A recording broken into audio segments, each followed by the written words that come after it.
नमस्कार साथियों, कैसे हैं आप सब? All well. जैसे कि आप जानते हैं कि मैंने चैनल का नाम और लोगो चेंज कर दिया है, ठीक है। और अब से इस चैनल में सिर्फ लॉ रिलेटेड वीडियो आएंगी। पहले मैंने कॉन्स्टिट्यूशन की सीरीज़ बनाई थी, अब मैं एक नई सीरीज़ के साथ आ रहा हूँ, ठीक है, लॉ ऑफ क्राइम्स पर, जिसमें मेनली फोकस होगा आईपीसी, उसके जो सेक्शंस हैं, जजमेंट्स हैं, रिसेंट न्यूज़ हैं, उससे रिलेटेड होगा, ठीक है। तो हम स्टार्ट करते हैं। उसको थोड़ा इंट्रोडक्शन देता हूँ कि जो पहले से जो अनसिविलाइज सोसाइटी थी वहाँ पर कोई कानून नहीं था, लोगों पर अटैक होते थे या वो दबते थे या वो ओवर पावर कर रहे हैं, ठीक है। तो ये सेफ सिचुएशन नहीं थी, ठीक है। तो रूल ऑफ लॉ क्या था उस समय? Tooth for tooth and we can say eye for an आई, ठीक है, ऐसी सिचुएशन थी, ठीक है। तो कुछ समय बाद क्या हुआ कि जो दो पार्टीज़ हैं वो एडवर्स अटैक करने के बजाय कंपनसेशन पर मान जा रही थी, ठीक है।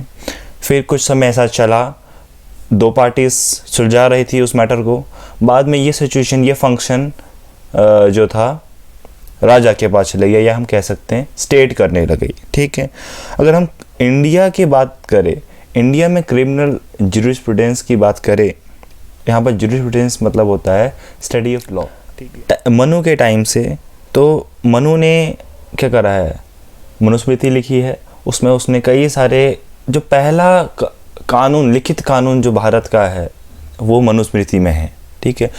भले ही मनुस्मृति को लोग क्रिटिसाइज़ करते हैं, कुछ करते हैं, बहुत उसने वुमेन्स के अगेंस्ट भी लिखा है, पर यहाँ पर हम एज अ नॉलेज की बात कर रहे हैं, ठीक है, कि उसमें असॉल्ट के बारे में, theft, robbery, false evidence, slander, criminal breach of trust, cheating, adultery और बहुत सारे क्राइम्स के बारे में उसने वहाँ पर डिस्क्राइब किया है, ठीक है। उसने कहा है कि राजा जो है वो प्रोटेक्टर है, ठीक है, वो राजा सबको प्रोटेक्ट करता है, लोग उसको अपनी एलिजेंस पे करने के लिए उसको रेवेन्यू देते हैं, ऐसा गॉड मानते हैं, ठीक है। तो वहाँ पर राजा ही जस्टिस कर रहा है, ठीक। अगर वो नहीं कर पा रहा है तो एज कुछ सर्कमस्टांसिस में तो वो जज करेगा, ठीक है। तो अगर फाइन हो रहा है किसी क्रिमिनल पर, या जो भी अगर जिसने इंजरी पहुंचाई है, ठीक है, तो वो जो पैसा है वो कंपनसेशन उस इंजर्ड पर्सन को नहीं मिलेगा, वो मिलेगा सीधा रॉयल ट्रेजरी, ठीक है, जो रॉयल ट्रेजरी होती है वहाँ पर जाएगा, ठीक है। अब हम जो बात करना चाह रहे हैं यहाँ पर आईपीसी की, या हम कहें ब्रिटिश ने जो बनाया, ठीक है, मैकोले ने जो बनाया, उसकी बात करेंगे धीरे धीरे, ठीक है। तो हम बेसिकली स्टार्ट करते हैं, व्हाट इज़ लॉ। तो लॉ क्या है?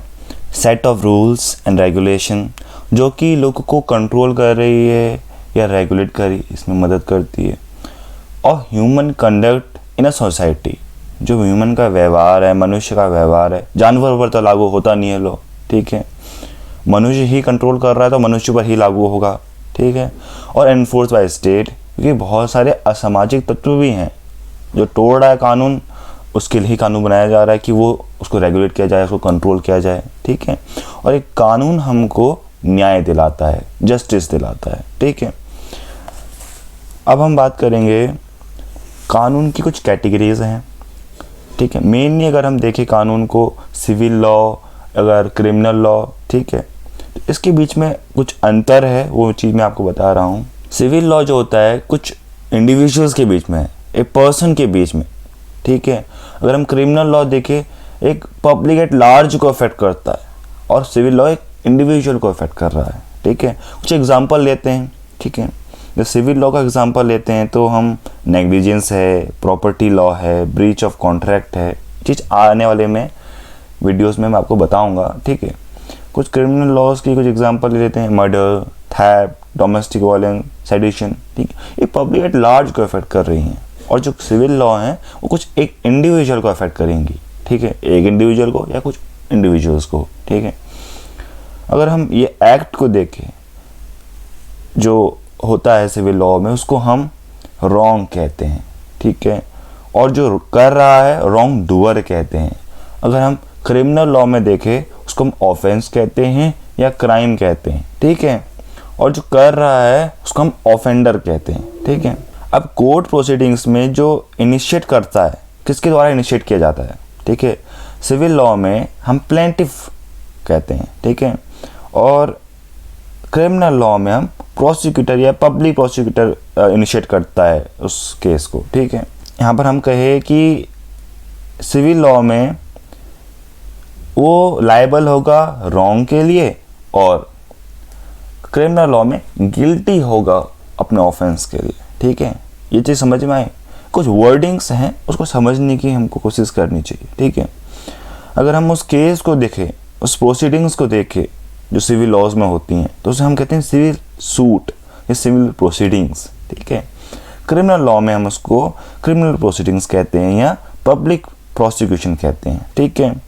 अगर हम बर्डन ऑफ प्रूफ की बात करें, ठीक है, यहाँ पर सिविल लॉ में कुछ कंपेरेटिवली अगर हम क्रिमिनल लॉ के हिसाब से देखें लो है, और क्रिमिनल लॉ में बहुत एक्सट्रीमली हाई होती है, ठीक है, गिल्टी बियॉन्ड रीजनेबल डाउट, ठीक है। अगर हम फाइनल जजमेंट की बात करें इस केस में, उसमें क्या मिलता है, क्रिमिनल लॉ में पनिशमेंट मिलता है या फाइन मिलेगा, ठीक है। सिविल लॉ में हमें कंपनसेशन मिलता है। ये कुछ डिफरेंसेस हैं, ये आपको देखने हैं, तभी आप डिफ्रेंशिएट कर पाएंगे कि कौन सा एक्ट आपका सिविल लॉ में आता है, कौन सा आपका एक्ट क्रिमिनल लॉ में आता है। ये पता होना चाहिए, ठीक है, तभी आप उसकी आगे प्रोसीडिंग्स अपने राइट्स को अवेल कर पाएंगे, ठीक है। फिर substantive law and procedure law के बीच में डिफरेंस क्या होता है, ठीक है। देखो, जो क्रिमिनल लॉ है, सिविल लॉ है, वो फर्दर डिवाइड होते हैं substantive law and procedure law. Criminal law के अंदर भी सब्सटेंटिव लॉ होते हैं, प्रोसीजर लॉ होते हैं, सिविल लॉ के अंदर भी होते हैं, ठीक है। तो इनके बीच में डिफरेंस क्या है, सब्सटेंटिव एंड प्रोसीजर। जो सब्सटेंटिव लॉज होते हैं वो हमको क्या बताते हैं, राइट्स, ऑब्लिगेशंस, हमारी कुछ लाइबिलिटीज़, ठीक है। उसमें हमारे ऑफेंसेस बताए गए हैं, पनिशमेंट बताया गया है, फाइन बताया गया है। और उसके अगर हम डिफरेंस देखें प्रोसीजर लॉज में, ये प्रोसीजर लॉ है डिपेंडेंट है हमारा सब्सटेंटिव लॉ में, और जो सब्सटेंटिव लॉ है वो इंडिपेंडेंट है। तो प्रोसीजर लॉ में बताया क्या गया है, ways and means by which substantive law can be enforced, कैसे वो लागू हो, ठीक है, किस तरीके से वो लागू होता है, कैसे समन किया जाता है, कैसे एफआईआर होती है, क्या कोर्ट करेगा, क्या पुलिस को करना है, ठीक है, ये चीज़ उसमें बताई गई है। अगर हम सब्सटेंटिव लॉ देखें वो लीगल कॉन्टेक्स्ट में यूज़ होती है, पर प्रोसीजर लॉ तो हमारा जो लीगल कॉन्टेक्स्ट में नहीं भी है उसमें भी हम लागू कर सकते हैं, ठीक है। अगर हम कुछ एग्जांपल्स देखें, समझना हमको एग्जांपल से, ठीक है। आईपीसी की एग्जांपल ले लेते हैं, सिंपल, जहाँ पर हमको पनिशमेंट बताया गया है, ठीक है, और उसकी जो फाइन्स हैं ये बताया गया है, कौन से क्राइम हैं, क्या होता है उसमें, ठीक है। अब उसमें पुलिस क्या करे, कोर्ट क्या करे, कैसे एविडेंस कलेक्ट होनी चाहिए, वो हमारा प्रोसीजर लॉ में होगा। जैसे एविडेंस एक्ट हो गया, हमारा सीआरपीसी हो गया, क्रिमिनल प्रोसीजर एक्ट, और इस चीज़ में बताया गया है, ठीक है। अगर हम कुछ और एग्जांपल ले सब्सटेंटिव लॉ के, जैसे कि हिंदू मैरिज एक्ट, लाइक और एग्जांपल ले POCSO, protection of children from sexual offences act 2012, ठीक है। इस एक्ट में क्या बताया गया है, बच्चों से रिलेटेड है जो सेक्सुअल ऑफेंसेस होते हैं, ठीक है। फिर अगर एग्जांपल ले इंडियन कॉन्ट्रैक्ट एक्ट, ठीक है, उसमें हमारे कॉन्ट्रैक्ट एग्रीमेंट्स इससे रिलेटेड जो भी राइट्स हैं हमारे, जो भी हमारे रॉन्ग होता है, ठीक है, उसके बारे में बताया गया है। अगर हम प्रोसीजर लॉज की बात करें, जिसमें कि सिविल प्रोसीजरल कोड CPC, ठीक है, इसको हम एडजेक्टिवियल लॉज भी कहते हैं, ठीक है, वो इम्पोर्टेंट नहीं है, डिफरेंस आपकी समझ में आना चाहिए, ठीक है। ये बहुत इंपॉर्टेंट डिफरेंस है। जब आप कानून की पढ़ाई शुरू कर रहे हैं, क्रिमिनल लॉज क्या होते हैं, सिविल लॉज क्या होते हैं, सब्सटेंटिव लॉ क्या होते हैं, प्रोसीजर लॉ क्या होते हैं, तभी आप जब ये क्लासीफाई कर पाएंगे तभी आप समझ पाएंगे, ठीक है। फिर उसके बाद हम बात करते हैं, देखो कुछ 3 मेन हमारे लॉज हैं, या कोड कहो, एक्ट कहो, जो कि क्रिमिनल लॉज के अंदर आते हैं, ठीक है। IPC, CRPC, Indian evidence act और कुछ और लॉ, जैसे मैंने पॉक्सो के बारे में बताया, जो कि पहले IPC में उसके बारे में बताया गया है, उसका जो प्रोसीजर फॉलो होना है वो CRPC में बताया गया है, बट डिमांड के हिसाब से पॉक्सो बना, ठीक है, क्योंकि बच्चों के साथ ज़्यादा सेक्सुअल ऑफेंसेस होने लगे, डिमांड उठने लगी कि एक अलग सा लॉ होना चाहिए, ठीक है। तो कुछ लॉज क्रिमिनल लॉज के अंदर आते हैं, ठीक है।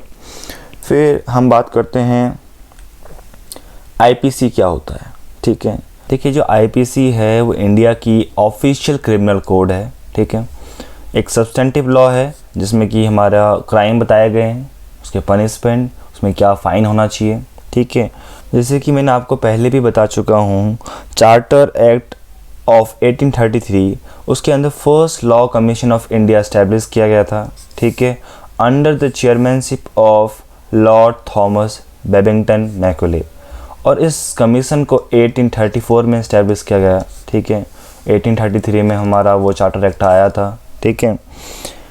देखा, पहले जब आप जानते हैं कि बहुत सारे रूलर्स आए, ठीक है, उन्होंने अलग अलग कानून लाए, ठीक है, अपने अपने कानून चलाए। जैसे कि इंडिया में ब्रिटिशर के आने से पहले मोहम्मदियन लॉ चलता था, उन्होंने भी चलाया कुछ समय, ठीक है।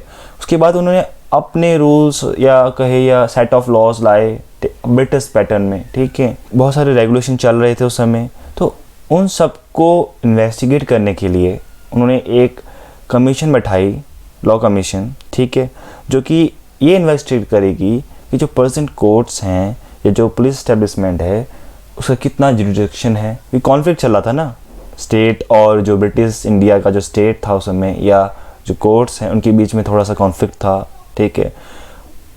और हम कहें प्रेजेंट कोर्ट्स और पुलिस का क्या जुरिडिक्शन है, क्या पावर है, क्या रूल्स हैं, ठीक है, और जो प्रेजेंट लॉ चल रहे हैं उनको इन्वेस्टिगेट करे, ठीक है। फिर उन्होंने जो पहला जो ड्राफ्ट प्रेजेंट किया गवर्नर जनरल इन काउंसिल के सामने 1837 में किया, ठीक है। इस ड्राफ्ट को अलग अलग जजेस या लॉर्ड वाइजर जो क्राउन के थे, ठीक है, उनके सामने सर्कुलेट किया गया, ठीक है। फिर ये रिवाइज हुआ, फिर 1845 में एक अनदर कमीशन उसकी इस्टेब्लिश की गई जो कि इसको रिवाइज कर रही थी, ठीक है। उसकी रिपोर्ट 2 पार्ट्स में आई, 1846 में और 1847 में, ठीक है। अगर लास्ट ड्राफ्टिंग जो की गई 1850 तक इसका पूरा काम हो चुका था, ठीक है। फिर इसको पेश किया गया लेजिस्लेटिव काउंसिल के सामने, या हम इंपीरियल लेजिस्लेटिव काउंसिल कहे, 1856। फिर इसके बाद ये ऐसा स्टैट्यूट बुक नहीं आ पाई, ठीक है। तो आप जानते हैं कि 1857 में हमारा फर्स्ट रिवॉल्ट ऑफ इंडिपेंडेंस भी हुआ, ठीक है। तो उसके बाद कुछ लॉर्ड वाइजर्स थे, उन्होंने इसको रिवाइज किया, ठीक है। तो उनमें से एक मेंबर थे बैरन स्पीकर, ठीक है, जो कि कलकत्ता हाई कोर्ट के सबसे पहले CJI थे, ठीक है। तो इन्होंने रिवाइज किया और उसके बाद 1860, अगर हम कहें एग्जैक्ट डेट 6 अक्टूबर 1860 को लेजिस्लेटिव जो काउंसिल था या इंपीरियल लेजिस्लेटिव काउंसिल कहे, उसके द्वारा हमको असेंट मिल गई थी। बट ये लागू या इन्फोर्स 1 जनवरी 1862 से हुआ, ठीक है। बट मैकॉले अनफॉर्चुनेटली 1859 के एंड तक उनकी डेथ हो गई, वो इसको लागू होते हुए नहीं देख पाए। हमें कह सकते हैं कि जब हमारा पार्टीशन हुआ 1947 में, पाकिस्तान का अलग पिनल कोड बना होगा, इंडिया का अलग, ठीक है। इंडिया का तो IPC है, पाकिस्तान का अलग है, पाकिस्तान पिनल कोड है। ब्रिटिशर्स ने इसी प्रकार के जो कोड था उन्होंने जहाँ जहाँ रूल किया, जैसे कि ब्रुनेई किया, सिंगापुर किया, बर्मा में किया, सिलोन में किया, जिसको हम आज श्रीलंका कहते हैं, मॉडर्न श्रीलंका, ठीक है, वहाँ इस प्रकार के कोड को उन्होंने लागू किया था, ठीक है। अब जब हमारा पार्टीशन हुआ तो जम्मू एंड कश्मीर में ये IPC लागू नहीं था, ठीक है। आपको पता है 2019 में Jammu and Kashmir reorganisation act आया था 2019 का, तो 31 अक्टूबर 2019 से IPC वहाँ लागू हो गई है। पहले से वहाँ रणबीर पिनल कोड लागू था, IPC चलता नहीं था। ये चीज़ है इन्फॉर्मेशन जो मैंने आपको बताई IPC की हिस्ट्री के बारे में, प्रेजेंट क्या है। उसके बाद बहुत सारे अमेंडमेंट आ चुके हैं, लेटेस्ट आई थिंक 2020 में आया है, ठीक है। बहुत सारे अमेंडमेंट आते रहते हैं और बहुत सारे रिवीजन हो चुके हैं इसमें, ठीक है। अब हम इसको यहीं पर ही एंड करते हैं, ठीक है। नेक्स्ट वीडियो में मैं आपको व्हाट इज़ क्राइम, उसके जो एलिमेंट्स हैं, मेंटल एलिमेंट्स क्या होते हैं, इंटेंशन, मोटिव, वो बताऊंगा। Thank you very much. आपने यहाँ तक वीडियो देखी, इसको प्लीज़ शेयर करें। अगर आपको अच्छी लगी तो लाइक करिए, नहीं लगी तो डिसलाइक करिए, ठीक है। और आप नए हैं चैनल में तो प्लीज़ इसको सब्सक्राइब कर दीजिए। और कोई भी क्वेश्चन है इससे रिलेटेड तो आप कमेंट सेक्शन में पूछ सकते हैं। कोई भी कुछ लीगल इश्यूज़ से रिलेटेड कोई वीडियो बनानी है, आप कमेंट सेक्शन में मेंशन कर सकते हैं। Thank you very much.